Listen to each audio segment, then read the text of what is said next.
নমস্কার বন্ধুরা, welcome to সাগরিকাস হেসেল ঘর। আজ আমার রান্নাঘর আমি বানিয়ে নিয়েছি ভেন্ডি চিংড়ি। ভেন্ডি চিংড়ি বানাতে এখানে নিয়ে নিয়েছি একটা ছোটো টমেটো কুচি, একটা গোটা পেঁয়াজ কুচি, রসুন কুচি, আর লাগবে আদা কুচি। আর এখানে অল্প চিংড়ি মাছ ছাড়িয়ে ধুয়ে রাখা হয়েছে। এখানে কড়াইতে পরিমাণ মতো সর্ষে তেল দিয়ে দেবো। তেল যতক্ষণ না গরম হচ্ছে, চিংড়ি মাছটা নুন আর হলুদ দিয়ে মেখে কড়াইতে দিয়ে ভালো করে লাল লাল করে ভেজে নেব।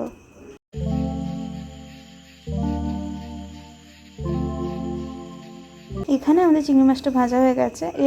এরপর আবারও কড়াইতে সামান্য পরিমাণ সর্ষের তেল দিয়ে আগে থেকে কেটে রাখা ভেন্ডি আর আলুর টুকরোগুলো দিয়ে হালকা ভেজে তুলে রাখবো।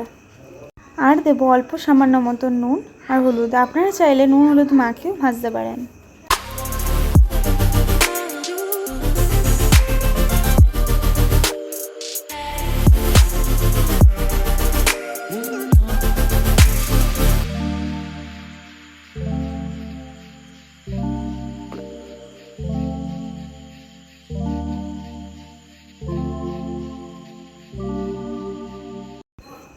এখানে আমাদের আলু ভেন্ডি ভাজা হয়ে গেছে। তারপর ওই কড়াইতেই বেঁচে যাওয়া তেলের সাথে আরও সামান্য সর্ষে তেল দিয়ে তার মধ্যে গোটা জিরে ফোড়ন আর আগে থেকে কেটে রাখা একটা ছোটো টমেটো, একটা ছোটো পেঁয়াজ, আদা কুচি, রসুন কুচি দিয়ে দেবো ভালো করে। তারপর একটু নাড়িয়েই 1 চামচ মতো নুন দিয়ে দেবো আর দিয়ে দেবো অল্প হলুদ গুঁড়ো। তারপর দিয়ে দেবো কাশ্মীরি লঙ্কা গুঁড়ো রঙের জন্য, আর দিয়ে দেবো সানরাইজের লাল মির্চ পাউডার। অল্প সামান্য জল দিয়ে মশলাটাকে ভালো করে কষিয়ে নিতে হবে যতক্ষণ না তেল বেরোচ্ছে।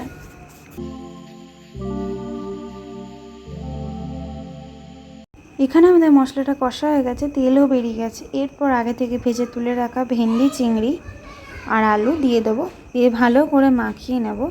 5 থেকে 10 মিনিট নাড়িয়ে নেওয়ার পর আর দিয়ে দেবো ধনে গুঁড়ো 1 চামচ মতো। আরও 10 মিনিট ভালো করে কষিয়ে নেব যাতে ভেন্ডির ভিতরে ভালো করে মশলাটা ঢোকে। তারপরে আর উপরে দিয়ে দিয়েছি 1-2 কাঁচা লঙ্কা চিড়ে, আর আগে থেকে কুচি করে রাখা ধনেপাতা উপরে ছড়িয়ে দিয়েছি, এতে স্বাদ আরও বাড়বে। এখানে আমাদের ভেন্ডি চিংড়ি রেডি হয়ে গেছে। সার্ভ করব গরম ভাতের সাথে। আপনারা অবশ্যই খেয়ে বলবেন কেমন হয়েছে। আর কালারটাও দেখুন কি সুন্দর হয়েছে রান্নার। এখনও যদি আমার চ্যানেলটি সাবস্ক্রাইব করে না থাকেন তাহলে প্লিজ সাবস্ক্রাইব করে দেবেন। Thank you.